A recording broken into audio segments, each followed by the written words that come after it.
Sa kaalaman ng ating mga viewers, paano po kaya ito pwede gawin ng gobyerno considering na naka-budget na siya eh? You being part of government, no?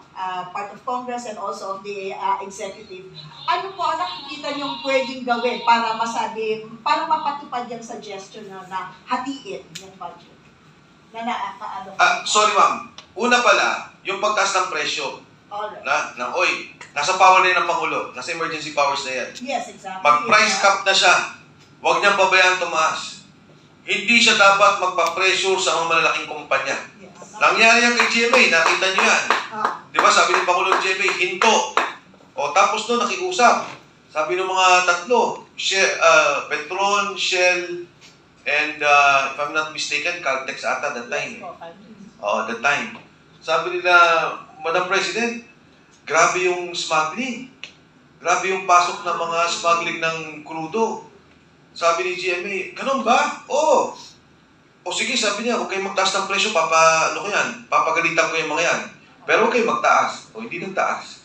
O di pinapahinto yung mga kumpanya. Eh di ba si Senator Marcoleta pinaliwanag niya? Sabi niya, bentahan 60 pesos. Magpatong ang 15 pesos, 75. Paano umaabot dito 130, 140 ang presyo ng krudo? Doon po sa binanggit mo, ma'am, kailangan ba ng realignment? Yes. But if you recall, kay Pangulong Duterte, ginawa po yan nung COVID. Immediately yan. Sinabi niya, ipasa natin to, mamamatay ang taong bayan. Nag-realign ng mga pondo. Itinutok sa mga pangangailangan medikal, itinutok sa pangangailangan ng pagkain, pangkabuhayan ng mga tao. So, pwede? Pwede. Kayang-kaya. Alam niyo ho, ang palagay ko Benny, kaya hindi nila magawa. Hindi, may impeachment eh. May impeachment. Puro politika na naman. Siyempre, pag nag-impeach, sasabihin ng mga congressman, imbis na putal mo kami, binawasan mo pa. Hindi na kami susunod.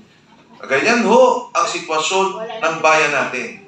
Yung district allocation, again, Local Infrastructure Fund, i-check ninyo sa GAA, that's almost 400 billion pesos.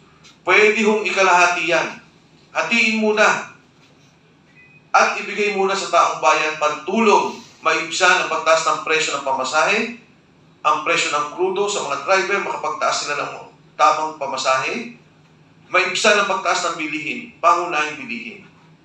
Magkaroon ng cap doon sa pagtaas ng presyo ng krudo. Pagsabihan yung malaking kumpanya, may nilagay ng 20 billion ang gobyerno para mamili ng krudo direkta sa Singapore, dalhin dito.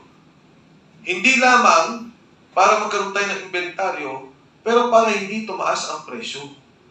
Yan ang mga kapangin na kailangan po natin. Kung kayang gawin, kayang gawin. Ang sabi ko nga ho, yung dinidebate nila ni Viste, yung pinutulak ni Congressman Egay Irice, huwag na ho silang magkagulo. Sabi ni Ralph Recto, sabi ni Executive Secretary Ralph Recto, teka lang, apektado pondo natin dyan. Huwag natin gawin yan. Yung pagbaba ng excise tax o VAT. Ito ngayon ang, sabi ko nga, solusyon ko, kunin ninyo yung pondo ng mga distrito. Wala kayong dagdag, wala kayong babawas, 200 billion yan para gamitin ng taong bayan. Alam na ninyo kung bakit